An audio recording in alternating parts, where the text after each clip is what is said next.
Yes, yes. This is RSS, the only feed you need. Welcome to the podcast, Thomas. Yo, How's it going, man? You good? good. Thank you for having me. Thanks for jumping on the podcast. Not I think at it's all. going to be an interesting one because so far I've been talking to artists mainly,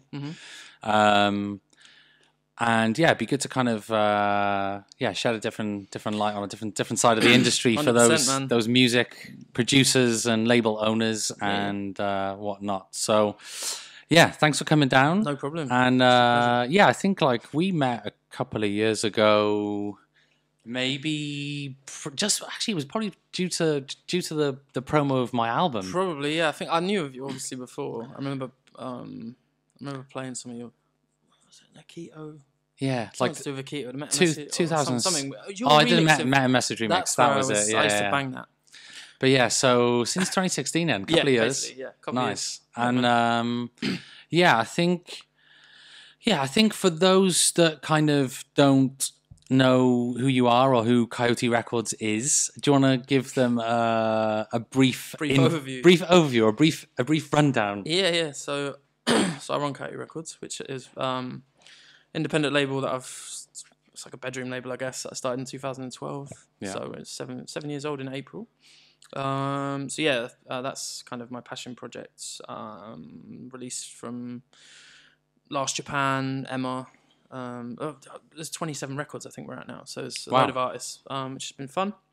And then my day job is I'm now a publicist at Atlantic Records. Boom. And I've done publicity for about 5-6 years now. And then I also originally started as a journalist. I still write quite a bit, less than I used to, obviously because of the day job. But yeah, so it's kind of like a three-way kind of thing, I guess. Writing, label, and publicity. Seeing it from all different, few different sides. Yeah, it's interesting. It probably gives me a bit of a different perspective because you kind of see stuff as a journalist, as a label owner, as a publicist. So it's like you see.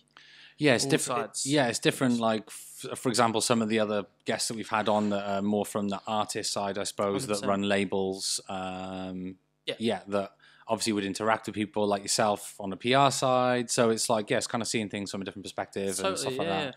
But before we kind of get into that, shall we kind of rewind to like, I don't know, like growing up and relationship to music? Yeah, sure. And where it kind of, what were you listening to when you were younger, or what in your formative years? So I was born in Manchester, but I mean, I've lived in London since I was 7. Mm-hmm. So my dad is a mad hippie. Shout out my dad; he'll probably watch it. Big up dad. Big up dad. He introduced me to a lot of like guitar music. Like he was into like obviously the Manchester kind of Stone Roses, Joy Division kind of thing. But also before that, he was very into just like sort of. I don't know how to call it, like psychedelic sort of stuff, like Yes and Frank Zappa and people like that. So I had a weird, that was like up until I was about 7. Yeah, kind of 70s, 80s, Zeppelin. Like it was a very kind of, up until I was about 7, all I really listened to was kind of weird guitar music. And then when I came to London, I kind of discovered rap and then also grime when I was about... UK rap or US rap? No, like US rap. Okay.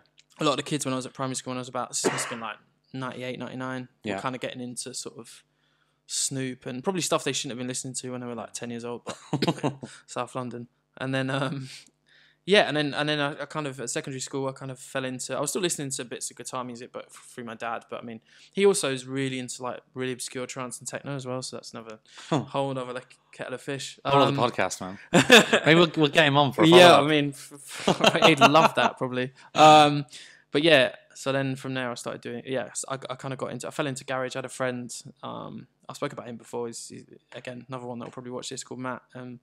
He was really passionate about garage, so he loved, so this must have been 2001, 2, 3. That was literally as it was just kind of like as it was kind of exploding, like all the, he was really into like Heartless Crew and Pay As You Go, and also like lots of MCs that probably people of a certain generation remember, but other people won't. Champagne Bubbly, CKP, PSG. These were like rave MCs, really. They do Iron Apple. They do the Greek islands. And do the circuit. Yeah, and so he got into, and I used to listen to stuff through him because I was good friends with him. And then that whole thing, he used to buy a lot of tape packs.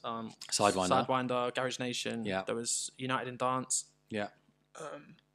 couple of other ones. Jungle. There's some jungle one. Everyone from like Kenny Ken and like Mampy Swift, like all the way through to all the way through to like Slimzy, and then that's when it started to twist, and Dizzy started appearing, Wiley, Page Go, and it kind of started to turn. Yeah. And that's what we listened to. My mum used to hate it because I'd have tapes, like I'd play the tapes. And the MCs and stuff as well, right? It's the shouting. What's all that shouting? I had a really bad, like cheap, like tape player that I had in my room that just bust. Wicked sound quality. Yeah, it just broke. So I could only use my mum's in the front room, and she used to get pissed because I'd listen to it. I was like 14. I'd be there at like 8 o'clock trying to watch Coronation Street, smashing it and out. I'm playing Mampy Swift or like Slimzy or whatever. It was she used to hate it. Yeah. But yeah, that was just what I got into. I didn't really think about it at the time. Nobody at school was really listening to it beyond what they'd hear on the radio. I remember Kiss had like a haunted house show with a few MCs. It was like garage, grime kind of stuff. It was kind of everyone in South London at the time. I don't know if it was South London or just London generally. Grime and garage was it was a thing. Like everybody listened to it there was no like scene. But everyone listened to it. It was common knowledge. You'd be walking home from school and you'd have people MCing in your ear. Like everyone MC'd. That was just what was there. Yeah, like everyone had a graffiti tag. It was all kind of interlinked, but it wasn't really spoken about. So it was just normal. It wasn't like I was some like grime nerd trying to pick up Deja in South London. It was just what I was surrounded by. Yeah. And then what happened was obviously Boy in the Corner came out, and then you had Treading on Thin Ice, Wiley, and Pow came out. And once Pow happened, and all the negative press started kicking in, and that got banned, and the police got involved. It just killed it. It just killed it in terms of reach, especially. This is kind of formative internet years, so nothing's really solid online. 2004. And it kind of just waned off a bit, and grime kind of fell back into the underground. And I went to uni in 2006 in Leeds, so I was still listening to it, but it was very hard to be connected in the same way because obviously social media didn't exist. And it wasn't on like the late night TV or whatever. The only show I could pick up was Logan, like on Kiss, and that was through. That was online. Right, okay. I think I caught, and I'd catch rips of that on like LimeWire and stuff. It was very difficult to stay in touch, basically. So it wasn't quite as free and easy as it is now. So I found myself kind of retreating back into like what I'd listened to before, and then also 2005, 6, 7 was kind of the era of like Kano and like Skepta was kind of popping about. And don't forget, they released like CDs. I mean, Skepta put out Greatest Hits on CD, so you could actually buy it. 2007, Jamie put Famous out on CD. I remember buying the CD from HMV. Amazing. 2008, like that was my only real connection to it away from London. So that was kind of my first. But what was the scene in Leeds like at the time then? Amazing, very dominated by dubstep. I started promoting in Leeds, but it was amazing. Okay. So that baseline wasn't. Baseline was around, but it wasn't a thing. Dubstep broke. Basically, it was the time of the Scream, LaRue remix. It was right. Okay. Chasing Status, Nero, all kind of came through at the same time. Yeah. Joker, I saw Joker. Joker must have been about. Shout out Joker. He must have actually. Been about, did he play your? He played recently for me. Yeah, Keep Hush. Yeah. Unbelievable. Guy's like, a machine. I think light work for him. As well. He was. I mean, I haven't caught up on his productions for ages, but like. I remember at the time, like he was one of my favourites, basically. Bro, it's unbelievable. When I was like 9, I must have seen him in 2009, so I would have been 21. Mine just melted on the dance floor. I just watched him. He must have been. He's probably my age. So he must have been 18. Young then. Yeah. And I remember seeing him at this night called Bigger Than Barry. In Birmingham. They did it in Birmingham and Leeds. Yeah. So I think the guy that ran it was at uni in Leeds, so brought it to Leeds as well. Ah, cool. So they were like a really good outlet for like grime, dubstep. Yeah, dance music generally in Leeds, bass stuff. Yeah, it didn't really have a name then, but I saw lots of DJs through that. So I remember seeing like Breakage, and he played Hard with D Double. Hard. Oh, I remember like losing my mind to that. So these, it was a good scene. It was just it was very much dominated by dubstep. It was also the Circus Records era, so you had like Trolley Snatcher and Dr. P, like Sweet Shop on repeat for quite a lot. It was quite weird time. But yeah, it was a good scene. It was interesting. It was like open, and it was kind of different. I think it kind of had that dubstep thing on lock. I started promoting there the year I left. I took a night at Wire. Yeah. Still one of my favourite clubs in the UK, actually. Brilliant little space. Where is that in Leeds? It's just off just by the Corn Exchange. Cool Lane. I think it's just off Cool Lane. It's a small club. It's like 300 cap. Yeah, I've not blacked out, very low ceilings. But just like one of those system booms. Like it's incredible. Dark. smoky. Just everything you want in a club. Like the ceiling, like the bass doesn't go anywhere. Yeah, so it's like contained. Yeah, it's just it's coming straight for your face. Yeah, yeah, it's just brilliant. I had some great times in there. But I did a night there with Brackles, and cool. I got Flirta D to host, which has probably never happened and probably never happen again. But it was incredible. One off. Yeah. Yeah, we got like 200 people in. It was probably the best. It was just as a 21-year-old, not really knowing what I was doing. Yeah. It was pretty fun. So that kind of got for the memory banks. Yeah, it got me the bug. That was 2000. That was May 2010. So that kind of got me the bug, I suppose. Mm-hmm. I unsuccessfully tried to stay on after that. After I graduated to try and because Wyatt offered me a monthly and I tried to, but unfortunately I booked not unfortunately, but timing wise, I booked Elijah and Skilliam and Swindle, Elijah and Skilliam through Butters are probably my main inspiration to start my own label. But I booked them very, very early on. Not so much of a I think we would have done okay, but EZ was playing around the corner on the night. So in 2010, EZ. I mean, EZ now, to be fair. I mean, give him his due, but I mean, I lost a lot of money, which meant I couldn't afford to stay after that. I had to pay the artists and then go home, basically. So I came back to London, which in turn was a blessing in disguise, because then I was able to start writing and do your own thing, start this process that's led me here. So cool. So when you left Leeds, that's when you finished uni and then moved down to London. So what were you doing for like work and stuff when you first moved I back did home? nothing for 3 months. I just I was trying to get work. I was doing I started my blog. What do you study? I did theology. Okay. Religious studies. Interesting degree. Fun. It was fun. It was fascinating. Yeah. But I mean, effectively useless unless you want to be a minister or something. I mean, you can't really. Or teach. Or teach, which is what I fell into. I was a teaching assistant. Mm-hmm. I ended up being a teaching assistant in Mitcham for just shy of 2.5 years. I was going to do my teaching degree, but Cameron and his fantastic government decided to withdraw the GTP scheme, which meant I couldn't apply without. GTP was like a kind of stepping stone for it was basically got paid to you do a year paid in a school and you'd basically get the same qualification as a PGCE, but obviously a PGCE would cost you £9,000. You'd have to go and study for it, and it was quite traumatic and a lot of study, whereas GTP you learn the job. But they cancelled that the year I went to apply for it, so I was just like, cheers, I haven't Dave. got the money for a PGCE. I don't want to take any more debt on, so I just carried on doing the school. I enjoyed it. Kids were great, and I was doing loads of music stuff. It was great because it gave me the time to pursue music. So I'd finish with the holidays. and I'd finish at 4 o'clock, and I'd be like, right, what rave am I going to today? Who am I interviewing tonight?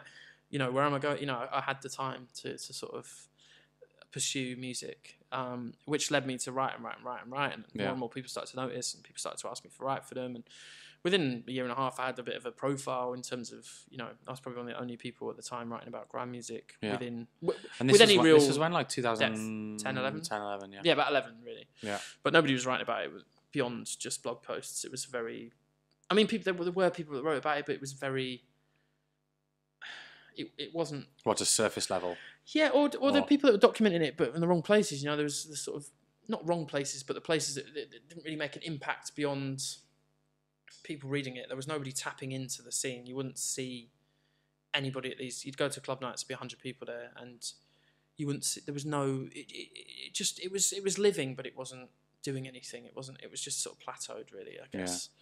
So I was probably one of there was a few others, obviously, but I was someone that I was so green and new to it that I was just like fascinated and just wanted to do as much as I could, and had all this prior knowledge that I felt would be interesting for people to know about, and I could connect with MCs and DJs and be like, yo, I remember Spyro was probably the first. I think Spyro was the first person I interviewed properly, and I remember chatting to him after I'd interviewed him about the sort of Sidewinder days, and it was just amazing to connect with someone that I looked up to as a DJ, but he had the same experience as me as a kid. I think he's only maybe my age, a year older, so it just kind of opened my mind to the fact that I could probably make an impact doing just writing, giving these people a chance and I did covering the stuff that you're like passionate about that no one else is like no one else is bothered about. So so and then I took my first music job.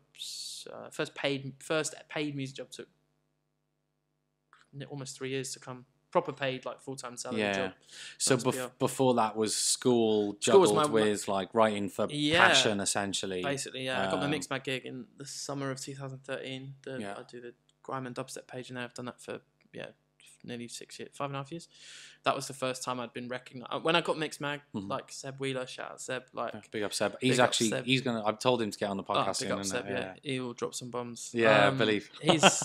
He recommended me to do it with Joe Muggs, shout out Joe, as well, because Seb, I think he was like doing really well at Mixed Mag and had more commitments, and he just couldn't juggle the page at the time. So for me, that time in my life, and I was kind of like, God, I don't know, I'm just gonna be stuck at this school. I don't know, like it was just a total like poof, like to have that validation was like really helpful, and it just encouraged me to leave teaching basically and go and make sure I got a job. And I suppose the thing that sticks out to me from that is that like obviously like writing about something you give a shit about, or like working or being involved with something you give a shit about, but obviously also sticking at it and having the resilience to stick at it, and then like something will kick in. Do you know what I mean? It pays off. Like it takes ages. Yeah. The amount of time, like I said to you before we started, like the amount of times I could have jacked it in and just been a teacher. Like my parents my parents didn't really care, but like society would have wanted me to be. I'm a graduate from Leeds University, you know, should be a teacher, got a theology degree. I mean, you know, and here I am, you know, writing about grime music. Nah, sorry, world. I'm going to write about grime music for not a lot of money. That's what I want to do. And you know, I could have jacked it so many times, and I didn't, because I always felt that I could do something. Yeah, I was passionate about it, enjoyed it, and it made me excited, you know. And I feel like stuff that makes you excited, regardless whether it's music or it could be anything.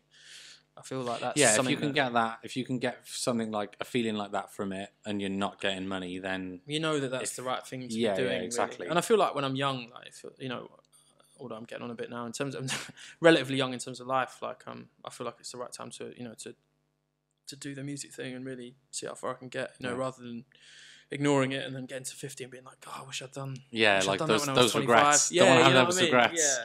So I've gone for it. So you started Mixed Mag in 2011? 2013. Yeah, the page I got. So I do the grime. So was that page. The year after you started? Did you start Coyote before? I started Coyote the year before. Yeah. Cool. Let's talk about that for a bit then. Okay. How did you get? Obviously, yeah. How did you get? Oh, it's mad. I don't really know, to be honest. I was just sent a lot of music, and because obviously I was writing a lot. And obviously covering and people just, really digging into the scene and like who was and people had no outlet, man. Like, I remember like there was people that, you know, artists now that were established and doing really well would send me stuff 2011 with no one wanted to touch it. You know, it'd be great to get your advice on this. What do you think? And I'm thinking, my advice? Why do you want my advice? I just write about, you know. And I just couldn't really get my head around why these amazing DJs and producers and MCs were sending me music, asking for me. I was thinking, why is nobody? Yeah. And I remember Butters were doing an amazing job.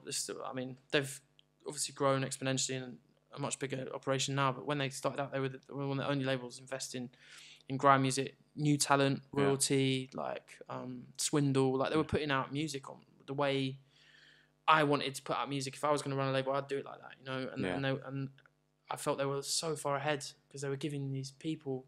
The same people that were probably sending me music, Mr. Mitch, they were giving them a platform. They were like validating them with products, with support, care, attention, love, And I feel like that really translated for me, and they kind of inspired me a little bit as well to start doing it, because I thought, well, why not? Like, and I had next step up from writing about it, or like might as well start a label, see what happens, and. I went into it thinking that I was going to sell, you know, I'd do a vinyl press and I'd sell all 300 records, and I'd just, the next one would be, and naively thinking, it'd be great. It's only like 700-800 quid. What's that, you know? Teaching assistant, I was on 15k a year, you know, I'm there going, 800 quid, nothing. Yeah.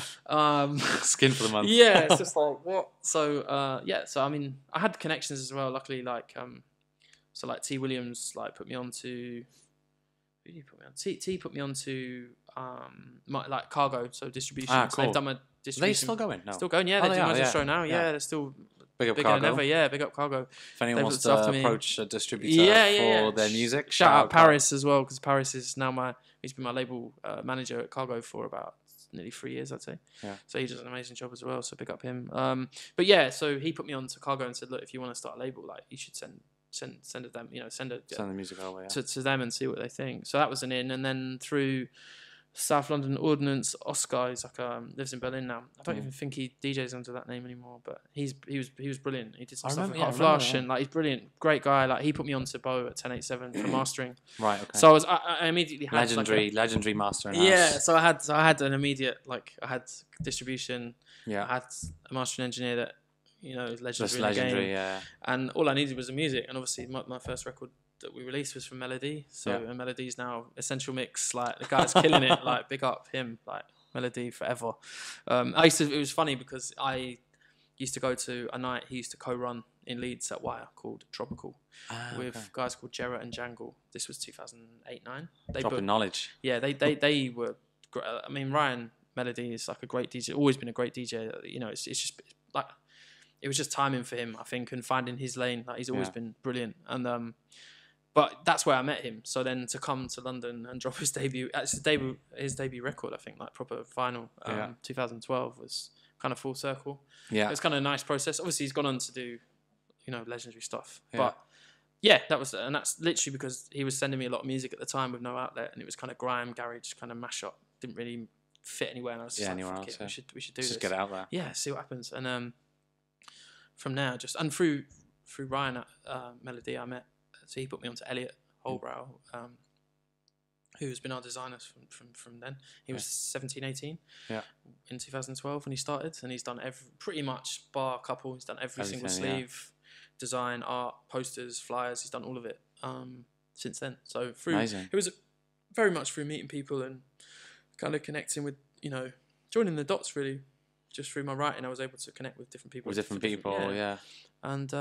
went from there. And I took a lot of. I mean, I'm not going to lie. It's not like I was self-financed. I took loans. I was borrowing. NatWest, shout out NatWest. Very easy on the loans. Give me $1,000 a time. I took.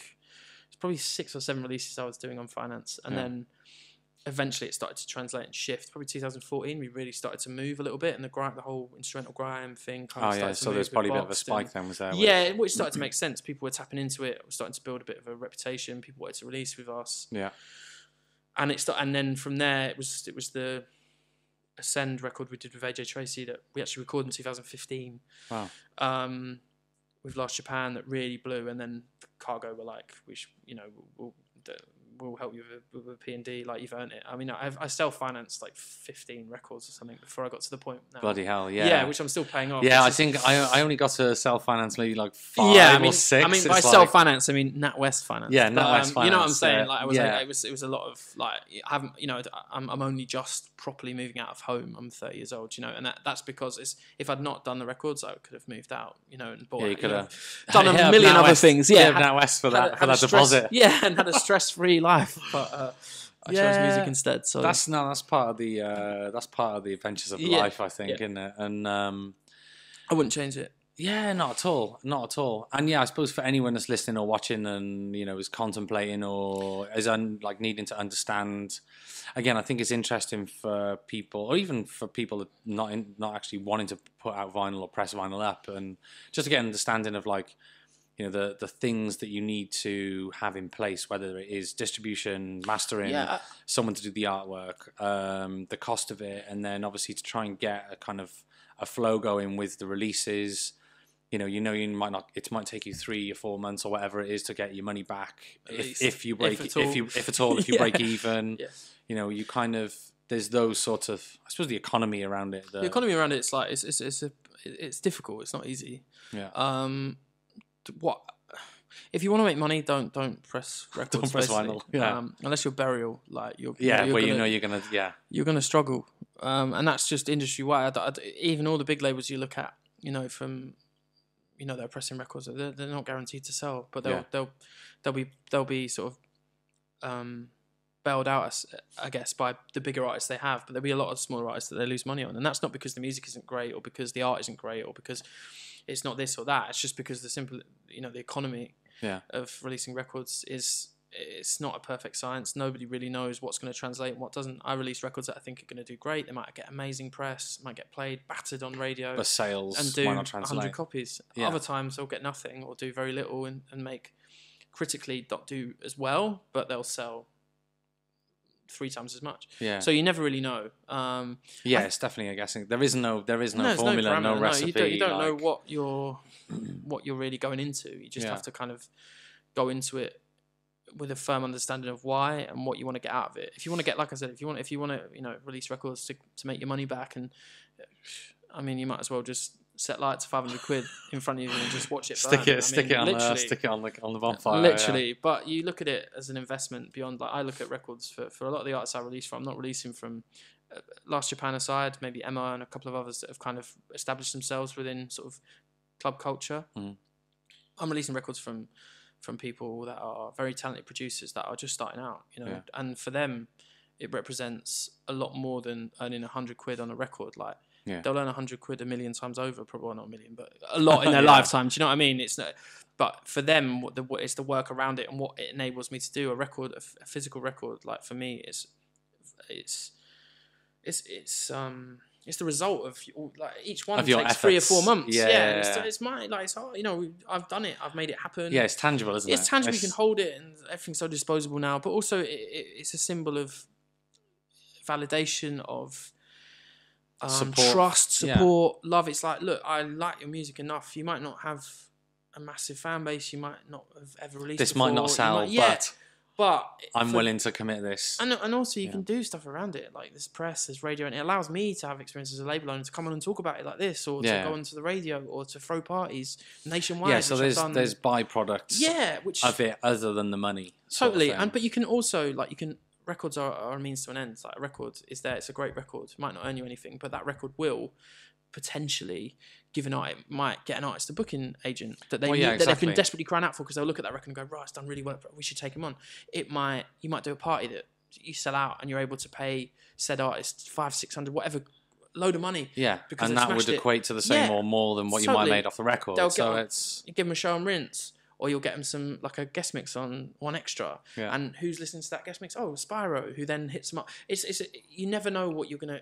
If you're putting music out there, you never know what's going to come of it. And it's not always just a simple, like, oh, if you put my record out, I need this much money, like ASAP. And for me, I'm not that they're going, oh my God, like, I need this, that, and that. It's just a trust thing. It's just like, I'm doing this because I care and I'm supporting you. Well. I believe in your music. And see where you go after this. Like, if you want to come back, great. If not, like, I hope it helps. And I put, blood, sweat, and tears into it. I work hard, my day job and writing, let alone the label. So when you're putting all that time into something, it's because I care about it and I believe in it. Yeah, definitely. Like you said, if it was for the money, then you'd be barking the wrong tree. Go and buy 100 lottery tickets or something. Exactly. You know it just doesn't make any sense, really. Like I said, unless the 1 in a million, you land on an unbelievable record, and and you end up repressing or whatever, But I mean, it's rare. Yeah, it's rare. It costs so much to manufacture. It is an expensive process. People say to me all the time, they'll say stuff like, oh, people that are sort of vying for a release or sort of hitting me up about releasing. Oh, I'd love to do like a full sleeve, like colours. I'm thinking, yeah, that's great, but like I'm thinking about, like, obviously I want to know how much that costs. Your music's great. Do you know how much that costs? And like, and you're realistically, that's never going to happen. You're not going to make that back. At all. I'm going to take the massive hit on that, and it's quite hard because artists, I think, just their sort of perception of the game and how records work is just so warped by what they see on social media and what they see out there. Yeah. When the cold hard facts are that it's still quite a slow economy. It doesn't translate immediately, Yeah. It's going to take records like 5 years to sell out. I can do a 300 press. And it'll take 5 years before the 300th one gets sold. Yeah, exactly. By which time I've probably made about 80 quid on the original press. Yeah, exactly. You know what I mean? It's just like, it doesn't really... Yeah. That's not what it's for. Yeah, it's not... Yeah, I don't think it should be... Yeah, it shouldn't be viewed as I suppose as a money maker or... I mean, it can be, but that shouldn't be the sole reason you're doing it. No, not if you want to make money, if you want to make money, just go and try and get a Spotify record, get in a fat playlist, and earn a couple of grand off that. Buy some Bitcoin or something. Yeah, or do that. Yeah, or just a fraction of a Bitcoin. Or just drop music altogether. Yeah. So I put out to Twitter earlier about just whilst we're on the subject of Coyote, I know Spurs, man like Spurs, big up Colin. So yeah, he kind of wanted to ask you 2 questions. Yeah. So the first one I think was, what is the toughest lesson you've learned from running a record label? Yeah, God, there's loads. Toughest, probably. never bank on what you think is like a sort of dead cert. Never bank on anything. Yeah. That's one thing I've really learned. The amount of parties I've probably done about 60 odd parties in 7 years. All me, not with me, my own money, own promotion, and the amount of club nights I've done in different cities, and just been desperately like disappointed to the point where I just like almost tearful. You're just sat there on the door, club owners looking at you like it's half. Just 12, you've got awkward, 50 people in the dance floor. Like that is probably that sinking feeling and realization that whatever you think of your record label, people aren't going to come tonight. It's probably the most. It's always. I think it's understanding that you're not always going to win. You're not always going to be successful. That you are going to have nights that are terrible. You're going to have releases that don't sell. You're going to have radio shows that don't go particularly well. You're going to do the wrong thing sometimes. Things aren't going to always. Yeah, it's like sort of taking the lows when they. Right, taking them and understanding that they're part of the process, not looking at them like some awful. They are part of it. Yeah. But the amount I've done, like I remember, and you're just dead. I mean, we did one in Brighton in June with Iconica, Lucy, Last Japan. I mean, 60 people in. Yeah. You're just like, oh, guys, come on, yeah. It's Iconica in Brighton. Yeah. 60. I had a promoter like trying to help like 60 people. I'm there like just like 6 years of my record label. Just like scratching your head. I'm there like, just like what and yeah, you just and I've lost like a load of money, and you're just like naturally you're obviously gonna give yourself a hard time then, aren't you? Because you're obviously doing it like there's obviously a lot of passion involved. Yeah, in massively. What you're doing, so you're always think gonna. Everyone views your label like you. Yeah, of course. Disassociating yourself with that is really hard sometimes because you think, "Wow, it's sick. I love it. We've got Last Japan," and then when it happens and you get 50 people in, and you have to close at 1 o'clock, and you've brought Iconica down from London, and it's Iconica, and you have to explain to Iconica that nobody's come to your own, as if I haven't put any work in. I've been working on it for weeks. Well, yeah, I mean, the blame stops with you, sort of thing. Yeah, totally. It? Well, because it's me. I'm exactly. Happy to take it because when it goes off, it's great because I know that I've made something good happen, and people are happy, and I've made something happen, that's good and positive and affects people's lives in a positive way. But then when it's bad, it's like really I can't really blame anyone else and be like, oh, it's your fault, or it's mine. Oh, you didn't retweet it enough. Do you know what I mean? There's nothing you can do. So that's probably the understanding that that not everyone views something the same with the same passion, interest, intrigue. Yeah. Whatever you think is a good night or a good release or a good whatever, it's not for everybody else. Yeah, that was actually one of the hardest lessons I actually learned when I just after I first couple of years of starting the label, and I was at the time I was kind of doing music full time for like a year and a half, but I'd had like a redundancy payout from an old job, but I was doing like monthly releases and doing all the press and stuff. I think I remember that. Yeah, and I was literally just like. I think I actually did piss a couple of people off because I was just like hounding them so much. I mean, and then like getting in Facebook DMs and everything after like whatever you replied to my email. But again, it's like for me at that time, it was like the most important thing in the world, and like I was like, everybody else must see this the same way, like because for me this is amazing. I don't know if that's egocentric or what. No, but it's passion. It is passion, but it's sort of like blinded by a little bit. Yeah, but it's easy to be because you know something's good and you want other people to know it's good, and it's not that it isn't good. It's because they're not tapped into it. Exactly. Yeah, and that's normal. It's the same. There's loads of things that other people think are sick that I ignore or don't listen to or aren't enamored by, and that's fine. That's part of life. But I think that comes with age and also understanding that. Yeah, and being able to disconnect and take zooming out a little bit. I think is really important. Yeah, exactly. Yeah, I think for me, only even the last couple of years, I think the whole like zooming in and zooming out thing is like, I feel like I've actually been able to like, understand it a lot more. Yeah, I mean it's rather than being fully just always stuck in the zone. It's important. Under the microscope. It's important because if you don't zoom out, then you're just consumed by your own thoughts and your own ideas about what you're doing, which isn't healthy, really, and also isn't conducive for good business. I would say. No, it's not. It's not healthy. I think for me anyway, I feel like the sort of the short term is like zoomed in, and the like long term is zoomed out. Yeah, that's the best way to be. You've got to be in your projects and what you're doing, but at the same time, you've yourself got to have that scale, like to be able to see the widescreen. Yeah, the widescreen vision. Yeah, 50-inch. Yeah, 50-inch vision. Cool. So moving on from, I suppose, obviously we kind of got up to like mix mag and writing. So when and how did you evolve or grow? I suppose, how did you kind of move into a more PR on a full-time basis? It's the only thing that paid, to be honest. It was like, it's one of the only. Well, it's not one of the only, but it's a lot of people need PR, and also I didn't really know what it was when I got asked to do the job. I mean, I was initially contacted by Sam, who I'm actually going to meet after this. Shout out Sam, Liminal Sounds, who worked. Big up Sam. And Sarah. Shout out Sarah. Mr. and Mrs. What's Sam's Collinette. Collinette. Man Mr. and Mrs. Man like. Yeah. Yeah. So he worked at a PR firm called Listen Up, and he was leaving, and he just put me on to the fact that he was leaving. And me and him are pretty similar in the sense we both had indie labels. We both wrote about music, very sort of similar tastes, similar personalities, really quite low key, quite relaxed kind of people. And he just put me onto it, and he just said, "Look, I think you'd be a good replacement if you're looking for a job. I think you could do my job. Like, I'm going to leave." Yeah. And I was like, "Oh, fuck, it sounds great." Like, it wasn't really my bag in terms of music. It was a lot more house and techno kind of stuff and club, like Ibiza kind of world. But it was a way in, and it was a salary, and it was a massive, that whole experience. Was that from Mixmag then? Yeah, well, I was Mixmag. I've done just freelance. I was at that point. I was just doing nothing. I'd left teaching and was kind of looking for a way in. I was just like trying, and it came at the right time.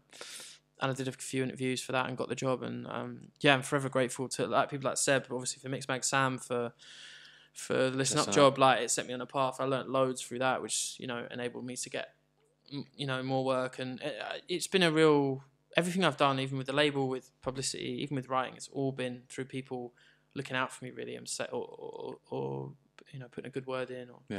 And I feel like that's quite a nice metaphor for music generally, like, and how you should approach it. Like, it's we're all trying to make it. Like, nobody's out here. Well, not many people are out here with eating big boy food. Like, most people are live a fairly similar life. Whatever we do on social media, we all just we all go home and don't have a lot of money. Worry about our money. Do you know what I mean? It's worry about paying the bills. Like. And I feel like the moral of the story really is to sort of always always look out for each other, even if it's like I wouldn't say I'm particularly close to Seb Wheeler, but he thought of me to do the Mixmag job. He looked beyond. Yeah, exactly. And I feel like with Sam, like, I see Sam probably once, twice, 3 times a year maybe, but he's a great friend. And he set me on the path to do that job, and I got his old job and started. He wrote a lot of like press releases, which is what I can naturally do because I wrote anyway. So I started writing a lot of press releases and doing like major label text because we had major label clients at my first job. I Listen Up, I Listen Up, and and then it kind of I kind of fell into PR because obviously I was writing by that point. I was writing for like Clash, Dummy, Sonic Router. Like, I'd written for quite a few titles by that point, Mixmag. By that point, anyway, so I had natural connections with editors. Sure. So when I started doing PR, I was able to be like, "Yo, like." I'm doing PR now. And I kind of fell into it. And it doesn't take particularly long to pick up. Like, it's a lot of it's common sense and understanding who you're speaking to and what you're trying to get out of doing PR. And it was a natural progression. Like, I was pretty good at it, and it just spiraled from there. And then everybody needs publicity these days. But it takes almost more, not more so than ever. But I suppose with social media, I know you can be your own kind of like hype man, but no, you need. I mean, to make an impact, you need that support. Of what you'll see a lot of people that talk about PR on social media have never had PR, B, don't understand what PR is, C, have had a bad experience with PR. So they've been like, "Oh, fuck PR." Yeah, I mean, like, if you understand PR from a professional experience level, like, it makes sense, and like you need it, and like not a lot of people don't need it. A lot of people that pay for it don't need it. Yeah. But if you want to get to a certain level, you need it because it's like having a booking agent. Yeah. You're not going to go to promoters off your own back and be like, "Yo, you need to book me." Like what? These major. It's not going to happen. It's the same concept with PR. You're not going to go to the Sunday Times and be like, "Yo, you need to write about me." Yeah. I mean, just not. You need someone to help you do that. Yeah, you need a way in. You need you need somebody to But it's viewed with such a negative light, particularly on social media, by people that generally have never had it or don't understand what it is, or think that it's about putting a mailer together and sending it to blogs. I mean, that's what people think PR is. I mean, it's not. It's personal representation. It's looking after, like, you know, you're essentially the middleman between an artist and what the public think of them. Yeah. So, you know, at a major label level, you're effectively shaping what people think of an artist. Yeah, like the persona, the perceived. And looking after how they want to be perceived and what they should be, how they should be perceived, really. Because a lot of times, you know, it can be tricky, especially with artists that are pushing boundaries or want to make certain statements. It's difficult to establish that, especially at national level where you're dealing with newspapers and stuff that have their own agendas. It's difficult to get that message across. You only have to look at in a responsible way, in a responsible, but also like accurate way. If you look at like Stormzy, for example, like he's someone that has had incredible PR. For, you know, shout out Rachel. Like I used to work with Rachel. Big up Rachel. But like, big up Rachel. He's on the cover of Elle this month. Like Elle magazine. What Elle? It's got announced today. Like I mean, without PR, like how is Stormzy? How's that going to happen? How is he going to be on the front of Elle?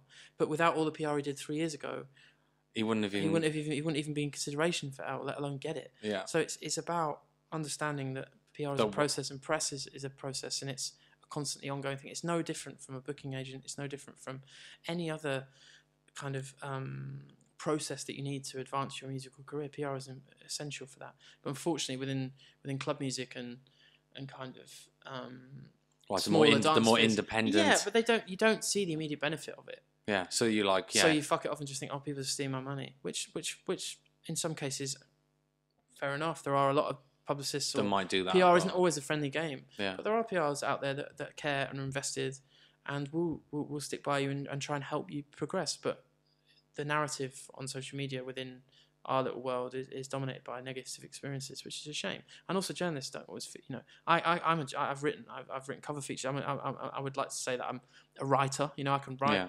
Yeah. The amount of writers I see that shamming PRs as if they're some sort of alien breed of people that are just, and it's just like, well, you're not really helping the process because.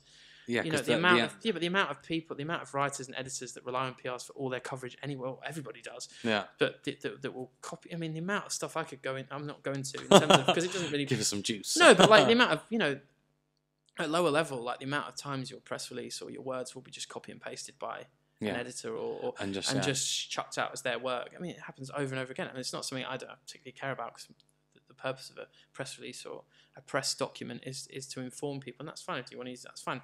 But to see people then slam PR as this awful, this like unnecessary rip-off thing, and you think, well, but people will talk about the same people that are copying and pasting press releases will then bitch about PRs onto it, and you just think, well, hang on a minute, it's a bit close, think about what you're tweeting about. I would never tweet about a journalist or say, oh, journalist, this, that, and the other, because everybody is just trying to make it. Yeah, exactly. But PR gets a bad name. I'm not particularly PR in my outlook. I wouldn't say I'm not particularly I'm kind of relaxed about it, but I understand that it has a value and a function, and you only have to look at someone like Stormzy, for example, to understand its value. Exactly. To see him on, he did the cover of GQ. He's,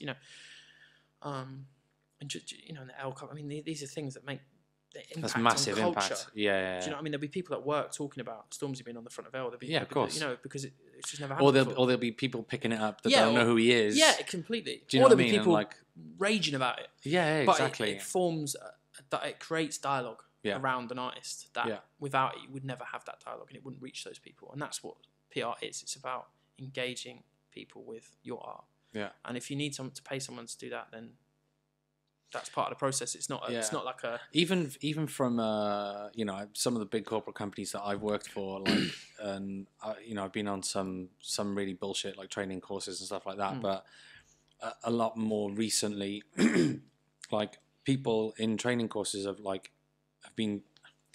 they've been calling it like your like internal PR, like when you're in work, like how you communicate to your seniors and other stakeholders within the business, etc., etc. And it's like, even though you obviously don't have to pay for that, it's like understanding. It's basically being able to understand like how you're perceived, isn't it? Essentially, totally. And like you said, like at the end of the day, if you want to get to a certain level or get a certain level of exposure, you're not going to be able to do all that solo by yourself. No. Well, it's like everyone has radio pluggers, but no one talks about radio plugging. Being like, oh my god, my radio plugger. Who talks about radio exactly. plugging? No, no one gets at all. Plugged. Yeah, exactly. What do you think people just stumble onto the Radio 1 playlist? Yeah. No, there's a team of pluggers working behind it. Exactly. You don't see people going, oh, I hate my radio plugger. Fuck radio plugger. Yeah, you paid to be on the radio. Like, whereas PR, it's like fuck PR. No one needs PR. It's the same concept, just at media. Everyone gets radio. Why plugs. is that? That's strange. Because radio is a more, you see the benefits of radio a lot quicker. Yeah, I suppose. I would say. Yeah. And like also, PRS and stuff. Yeah, and also there's less radio. I mean, you've only got 8 targets to hit, so you're gonna 8 to 10 realistic that people care about. So you're gonna hit one of those. PR online, you've got plethora of a million websites and titles to hit. Radio in the UK, only people care about Radio 1, Run Extra, 6 Music, Rinse. Yeah. I mean, a couple. Radio 2, Radio 4. I don't. It's not. There's only it's not as broad no spectrum. And if you hit one, then the chances are you'll hit another one because they're all interlinked, especially at BBC. Someone plays something on One Extra that somebody on Radio 1 hears and loves, they'll take it, and then before you know, you've got Radio 1 play, and then it's not. It's a lot different. But my point is that it's just radio is a service the way press is, but press is always got that sort of stigma, isn't it? Stigma, which I think needs to change because it can play a really important part in people's careers. Obviously, it can. I'm not saying it. There's loads of people have bad experiences and totally valid points to make. But generally speaking, there are lots of people that care about. I don't do PR because I want to make money. If I want to make money, I wouldn't be doing PR. Do you know what I mean? It pays. It pays a very average. It's not like, oh my god, like I need to go and do PR and then thousands. Like it doesn't work like that. I do PR because it was a way for me to be involved in music, make a difference, earn a living, but also it allows you to be involved with these artists' careers and help. Yeah, actually make a difference. Make a difference and get stuff that other people couldn't get. Give them stuff they couldn't get themselves and be able to be like, this is. And when you do a good job, no better feeling. Yeah. You won't get the credit. No one will talk about it, but you don't need it. Yeah, exactly. Because you know that they're happy. And the next time you see that artist in 2, 3, 4, 5 years, or you might see them the next week, they'll be like, yo, they'll greet you like a friend, not like a service, not like a person, just some like leech, hanger-on, which I have felt like before. Yeah. And that's why you do it. You want to make a difference, and you can make a difference with PR. Yeah. It's like a staunch defense of PR, but it's as someone that does it day in, day out and understands the game, it's frustrating when you see a lot of people talk about it that don't have a clue what they're talking about, and their voice will be the dominating one. Yeah, because they'll be because they've got X, Y, and Z number of followers, or they've got this. It's all meaningless anyway. Yeah. Exactly. I mean, who better to speak to than someone that actually does it? It'd be like me trying to tell a mastering engineer that mastering engineers are shit. Yeah, you don't need to. You don't need to pay to get in 2011. Yeah, you don't need to pay for good mastering. The master engineers are just not needed anymore because it just doesn't make sense, does it? I wouldn't tell a marketing person how to market a record and be like, it's shit. You don't need someone marketing your music because I've decided from my one experience. One experience 3 years ago that marketing is terrible. It's silly, but it is silly. Maybe it's just like people. I suppose people always want someone to blame. Of course, PR is thankless. Like every PR that you meet, if you've met another publicist on this, every PR it's a thankless task. Nobody cares. If you do well, it's like a pat on the back. It's like, we expected that. Yeah. If you do badly, it's all your fault. Yeah, it's like everything. Every bit of bad energy is coming your way. Could be wrong with a campaign, but the PR will get it in the neck. Yeah, it's always your fault. So it's you have to develop a bit of a thick skin to get on with it. So I suppose I don't know whether that relates to Spurs' other question, which was, have you got any advice for emerging or undiscovered or artists and how to get their music out there? Yeah, I mean, don't rush. Yeah, probably, make sure you're not rushing. No need. Like I've said in this, like this, as this interview probably comes across, everything takes time. Yeah, mistakes are part of it. Also, bed yourself into a scene. Like it's difficult unless you're exceptional, and I'm not saying. Most people that do make music are exceptional because it's a gift to be able to make music. But you have to be extraordinary to come into the game from nowhere and just pop off. Unless you're in the overnight success, which doesn't really exist. Incredibly rare. I think that's just made up. Well, it's not a made up media fallacy, but it happens, but it's rare. I mean. I always look at Michael Dapper like Man's Not Hot. Like, shout out him. Like I've met him once. We did a panel with a little bit before Man's Not Hot came out. Cool. And like, but what people forget about Michael was that he's been grafting for a long time, doing all those different characters, different sketches. Everyone looks at him and goes, "Oh, this joke guy doing." The guy is grafted, and he's very good at what he does. It's not like he's just appeared from nowhere. This funny guy. That's what I thought that was amazing about when he popped off, and then when he went and did all the interviews, just like straight up normal. Yeah. And everyone was like, "What? What? You're just But and he's like, "Yeah, no, because like that's part of my act. Like, there's other characters. Yeah. He called it spoil, because I think. it's But he's a perfect example of people's perception of someone being an overnight success because it sort of seemingly came out of nowhere. He's worked so it's just because they hadn't been paying attention tapped into it. Yeah, he's worked so hard to get where he is. So the overnight thing is very rare. It doesn't really happen. So I would suggest like bed yourself into a scene and make sure you're connecting with people that are going to help and support you. I've worked with new artists before that I've wanted to do PR on because musically they're brilliant, but they have no real context of where they're coming from, what they're doing. Nobody really knows who they are. And you put the music out there, and you'll get music heads who'll be like, "Oh, this is great!" Like they might write about, but the general consensus is we don't know who this is. And people, especially press, radio, all these sort of media outlets, familiarity is a real. It has value. So if something's familiar to you, people don't like stuff they don't know about. So if, for example, we were talking about Slow Tie earlier, if you look at Slow Tie now, Slow Tie's been around for 4 years. He's been popping online and in media for 18 months. Yeah, I was going to say it's only now that radio are starting to back him properly, and people are and talking about Slow Tie as this new discovery because it's the familiarity aspect. They have to become familiar before they support. And I'm not saying everybody needs to follow the Slow Tie model because that's Slow Tie's model, but I'm just saying in terms of, if you translate it to club music, you need to be making connections with people that are going to back you and do. That are going to play your tracks. Yeah, and that's not a case of like trying to be friends with people or beg friends. It's just go out. The only reason I went out on my own. Yeah.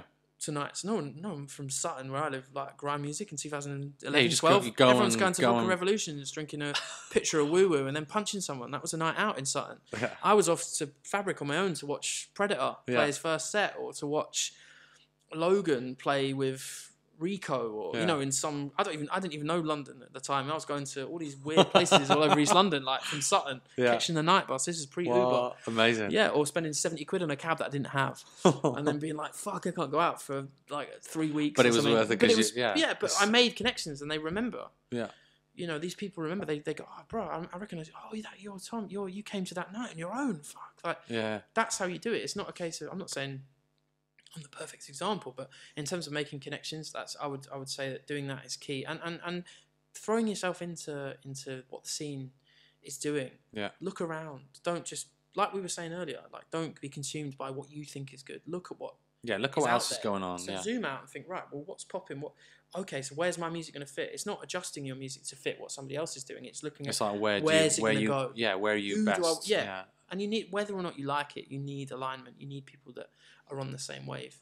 Because if you don't, you're going to end up, a few people will like it. You might get Marianne Hobbs might really like it and play it on Six Music 3 times. Or somebody at Mixmag might write about it. But where are you going from there? Yeah, does anyone really care? These things need to be sustained. Yeah. So it's about building community, building yourself within a scene and embedding yourself, and also not rushing, looking at the landscape and just trusting in the process and understanding that you're not going to make immediate money from it. You're not going to be immediately successful. You are going to make a shit ton of mistakes, and that music is a game. And I would always have a backup plan. I would never go into it blind and think you're going to make it. That's the only thing. Do a shit job. Like, I remember we've all done shit jobs. Work in a shop or cafe. The amount of musicians you speak to that have done awful jobs, pulling pints, working at Argos. They won't talk about it on social media, but they are, because it allows them to live while they're pursuing music. They're doing something else. And there's no shame in that. Yeah. I met someone the other day, but he won't watch this, so it's fine though.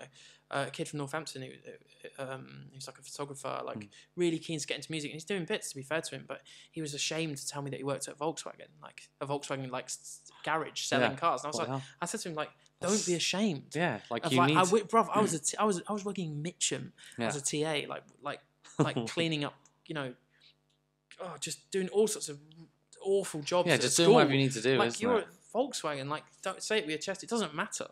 Everybody needs to live. It's not It's not. As yeah, I think we touched on it when I was on the Air Max 97 podcast, because like it seems to be like because of social media, isn't it? There's like, so you don't talk about it. Yeah, it's a perception that like there's this like, and whether it's music or not, you only sort of project what you want people to hear your about. Your best self, really. It's a projection of your best self, and that's fine. But understanding that is also key, and understanding that. And for people that think, for people that might be coming up, or that that's only what they're seeing. But again, that is what everyone's seeing. But it's having the foresight and the knowledge to understand that everybody's showing their best selves is not showing.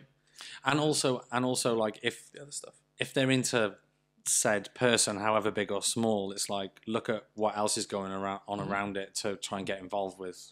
Like if you're trying to become an embedded part, become part of something. But also, if you really like Code 9, for example, go to one of his nights. Yeah, go to Corsica on a Wednesday night. Yeah.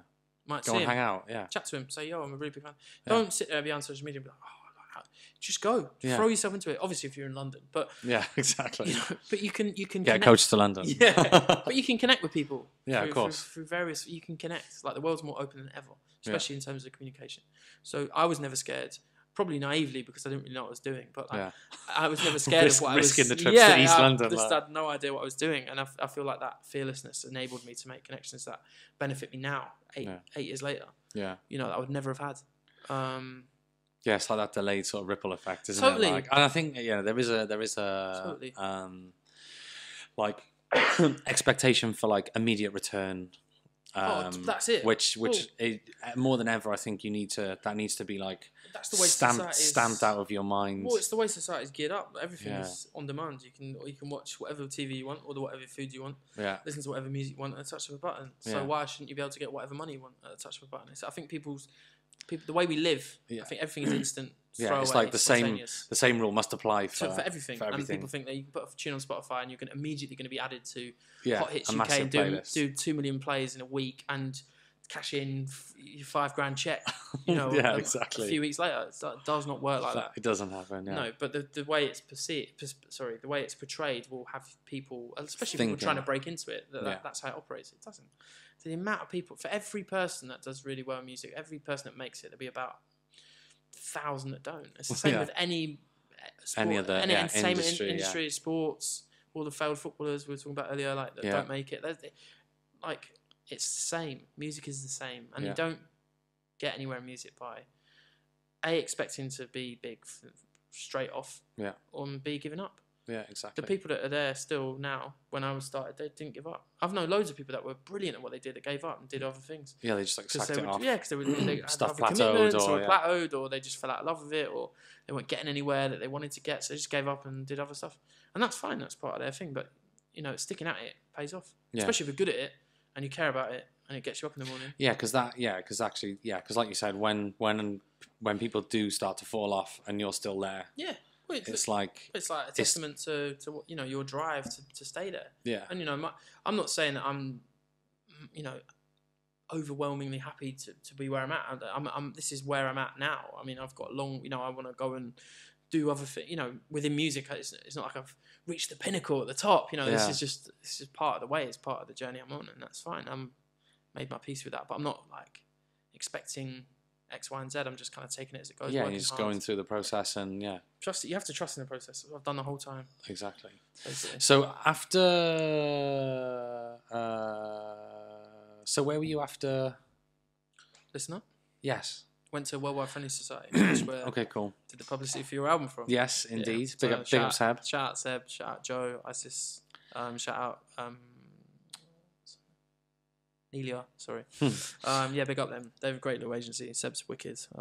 So they enabled me to.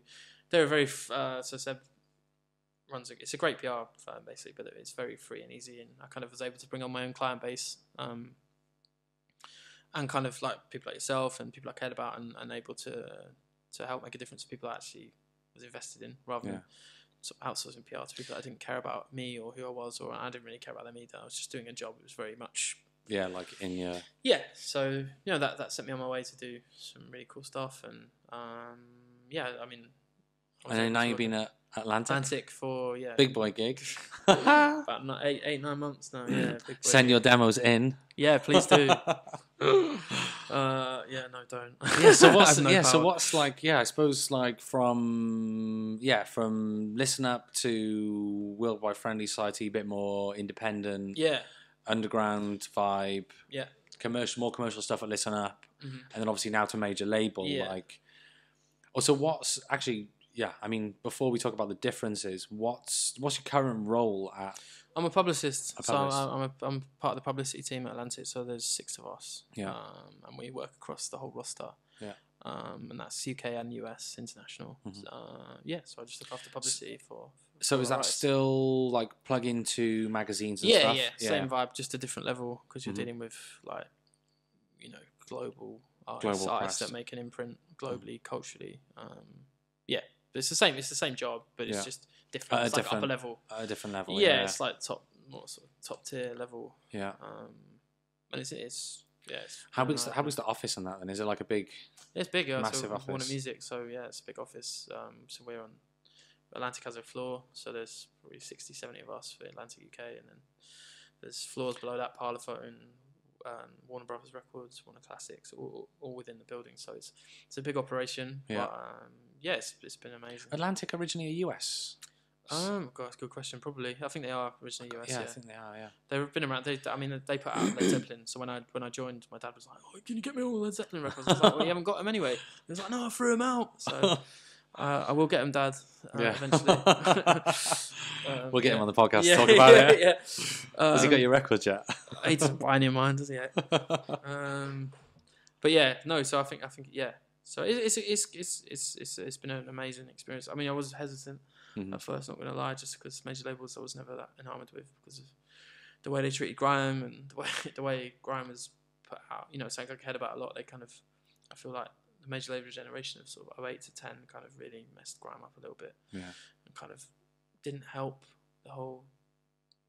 And generally, just black music in general, like how it was perceived and put out and marketed, I just felt. When they tried to change it. Totally, it's just wrong. It's just all of it was wrong. Water it down and make it more dancey. Pathetic. For Ibiza and Iron Apple. Basically, they were just trying to corner markets that didn't exist. With that music, and I was hesitant about it years ago, and but no, it's been really good. Professionally, it's having to do stuff with.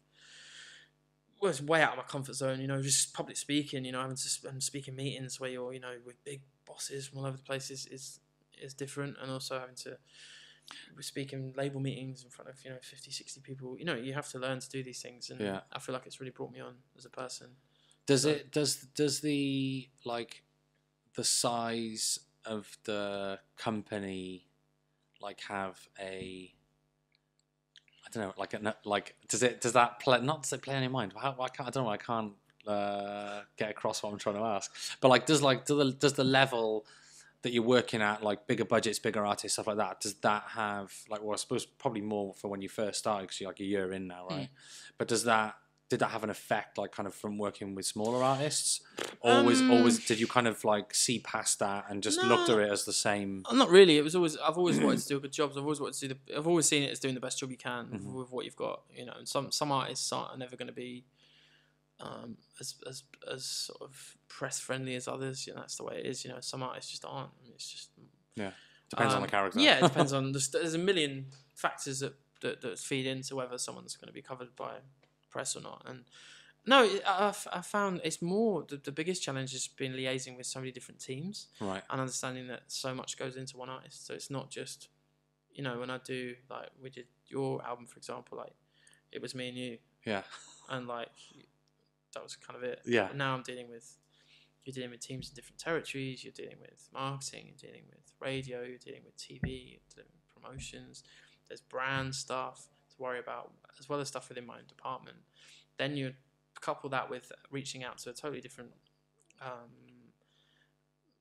press market, I guess, and dealing with huge, from massive, broadsheet newspapers right the way through to Vogue, and it's a very different. It's just a very different landscape, really, to navigate, and also, it's getting my head around those internal systems and understanding hierarchy and understanding who needs to be in on what, and all that sort of stuff is very different to independent PR, where you're just effectively working. You're dealing with a manager, or you might have a manager. Yeah. You might have to, if it's a bigger artist, you may have to consider radio, but yeah. that side, I mean, it's a walk in the park. Whereas now you're dealing with, lots of different functions, and also you've got the US. If it's an international artist that's in, you've got and yeah, it's not just the UK market. No, like maybe a bit of European press, but also not even that. Just remembering if a US actor here, we have UK representatives across all the markets, but we'll also have the US. Yeah. So remembering who's who and what. Yes, quite a lot of different people, isn't it? Yeah. Yeah, I mean, to be honest, it's really interesting for me because obviously I know like sort of sports, footwear, sneakers, fashion, whatever you want to call it, marketing, PR at that level, and maybe it's sort of the same. But I think because from music, I don't know it at that level. It's like really interesting to understand how it works. Yeah, I mean, a lot of people don't. I think. And like how much there is behind it. A really big global label, label, like household name artists. I didn't realise till I started. It's a beast. It's like, does it feel like the proper music business? Yeah, it's sort of thing. Well, yeah, it does. Yeah, it's real. From like obviously you're still running your own independent label. Yeah. No, but it's like real. you kind of got the contract. Well, it's a business. And not to say that you weren't. No. Companies you weren't working at before, but like just to understand it's the scale, and the fast lane, man. and the scale of everything. It's just like it's a bit. I think the key word you use is business. Yeah, and major label is a business. It's about money and obviously it's about careers and everything. But essentially the currency is money and market share and stuff like that. So it's very different to art. Is obviously at the forefront of all great music, but in terms of the real currency there is money. Whereas when you're working independently on products like that, it's all to do with the art and what like the creativity and there's not much money really changes hands in terms of, and I feel like it's the business element has taught me a lot, just understanding how much goes into all these things and how much work it requires. When you see even just like a shoot, getting like a proper shoot, for like a big artist, like it's a day. Teams. It's a day of your life, and it's a stressful day. Yeah, managing all sorts of variables across like 6 hours. It's stressful. And you have to look after. Just that's a shoot. Yeah, and you sit and people just pick it up in a magazine and go, oh yeah. Yeah, the amount of work that goes into that, or a gig, like the amount of work that an artist will put into a live show, and people moan about paying a tenner to go and see a show or 15 quid, and you see what they put into it. Yeah, from the blood, their sweat, perspective, and tears, you're just like, it's incredible, and it's a real eye opener to understand the business and how invested the business is in making things. It is a huge machine, but it works. Yeah, I mean, I've seen. It's not like these artists get it all spoon fed. They work. They work, and they have to do stuff I would never do. Flying in off an 11-hour flight straight into 8 hours of promo. Yeah, no sleep. A quick lunch on the go in the Addison Lee back to the hotel or whatever for a half an hour break, back out, more stuff. Then they've got to go on radio at 10 o'clock live with blah blah blah. Get to bed at midnight, 1. They want to have a drink to get over the day. They've had no sleep. The next day they're performing. It's just crazy. I couldn't do it. Yeah, and these people do it relentlessly. Yeah. So I mean you've seen it in documentaries with some big pop stars that have either had breakdowns or whatever, or you see the behind the scenes. I mean, R.I.P. But like people like Amy Winehouse. Yeah. You know what I mean? Like, you can see only when the sort of curtains pulled up a little bit, as to like. It is pretty grueling. Nobody sees the toll it has on people. Nobody sees what we all do. Nobody understands how much work. Yeah, they just see or hear the end product, turn it on the radio, and it's just magically there. Yeah. It takes a hell of a lot of work, and not from just the people around behind the scenes, but the artists put it in. It's easy to look at a pop artist and go, oh shit. Yeah, and kind of dismiss shit. What a load of the what's this all about? Oh, shit, because they're doing well. But when you actually look at what they do and how they live and what sacrifices they make to enjoy the careers they have, you can't fuck with them really. I mean, you can't tell them anything. No, if obviously people act like pricks or people aren't particularly nice, that's different. But in terms of their art and what they put into it, bulletproof. You can't say anything. I've watched them do it. I watched 21 Pilots, for example. These people put hours and hours and hours their lives into this stuff, and they're financially rewarded and they do incredibly well and everything, but the toll is beyond what people see. I think people have this misplaced sort of perception of what fame brings and what fame is, and it's not a nice thing. Yeah. I don't think many artists, if you spoke to them and sat them down, would say I love fame. I don't think they would. I think you're probably looking at maybe a handful would be like, oh yeah, I really enjoy it. Most people hate it. Yeah. It's just, but it's a byproduct of being successful. Exactly. So, it's part of the it's part of it, I suppose, isn't it? Yeah. Well, it's the main part of the game. Yeah. But it's not as easy as it's made out. And there's a lot of people I'd love that I've seen opinions of, not in a sort of, I'm not in a horrible way, but I'd love these people that sort of talk about it in cultural commentators to come and see it from a perspective, because they only see the media perspective, or they'll see it from one side, and they don't see what goes into all this stuff and understand where these people are coming from. They don't look beyond their own noses, really. Yeah, exactly. And I feel like that's a real, it kind of does artists a disservice, really. Yeah. And I'm not saying there's a lot of music I don't like. A lot of major, I don't like. But I'm not a massive pop music fan. Never have been. Yeah. But I understand the relevance, and I understand how important their music can be to lots of other people that aren't me. There's hordes of fans that love that do love it. Artists, yeah, exactly. And that's fine.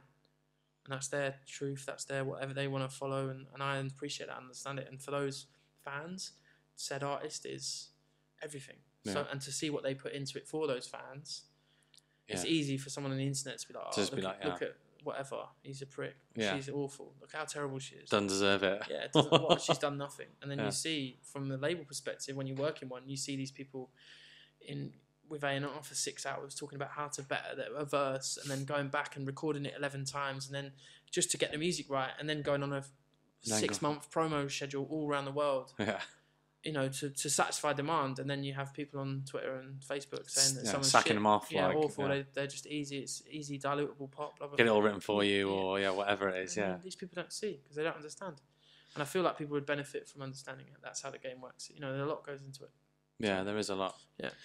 So, tell us what we can expect then from Coyote. Back to the indie side of things. Yeah, so I'm working on something special at the moment, something I've not done before that I've wanted to do for a while. It's to do with writing and stuff. I won't give too much away because I probably won't be out by the time this airs, so I won't say too much. But that's really exciting. So I'm putting that together at the moment. Cool. It's all together now. I just need to make it. Yeah. And then from there, so we've got new. I might as well spill them into. I've got a new. So Tommy Vercetti and Chemist of Silk Road Assassins. So their debut album comes out on Planet Mu in February, but they've written unbelievable EP. It's their first together. So I released from Chemist 2014 and Jack Tommy Vercetti in 2015, and Silk Road Assassins I released also from 2016. But it was their first together, and it's just incredible. They've kind of defined the label for me in terms of how I want it to sound. They make music the way I would make music if I could, and so I'm incredibly excited about that. And also, I've signed a record from. I might as well say it.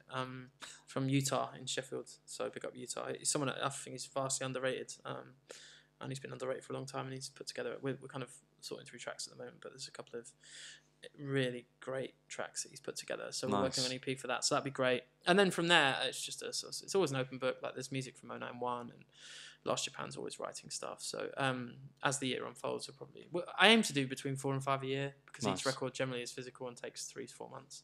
Yeah, so it's a nice time period. And then and I'll look to do parties where I can. I mean, the Keep Hush you mentioned earlier with Joker, what we did in November was a real for Drone's EP. Shout out Drone was just one of the best nights I've done in ages. Big up Keep Hush as well, doing great things. So just more of that really, and just keeping it at a level. People always say, "Oh, do you want to?"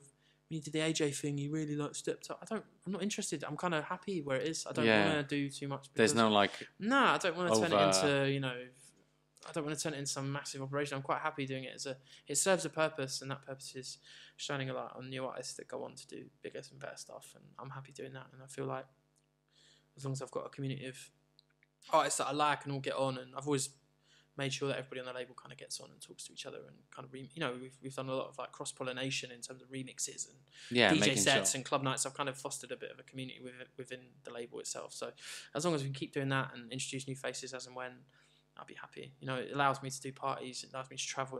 We still do a monthly on Rinse. Big up Rinse for having us like 3 years now.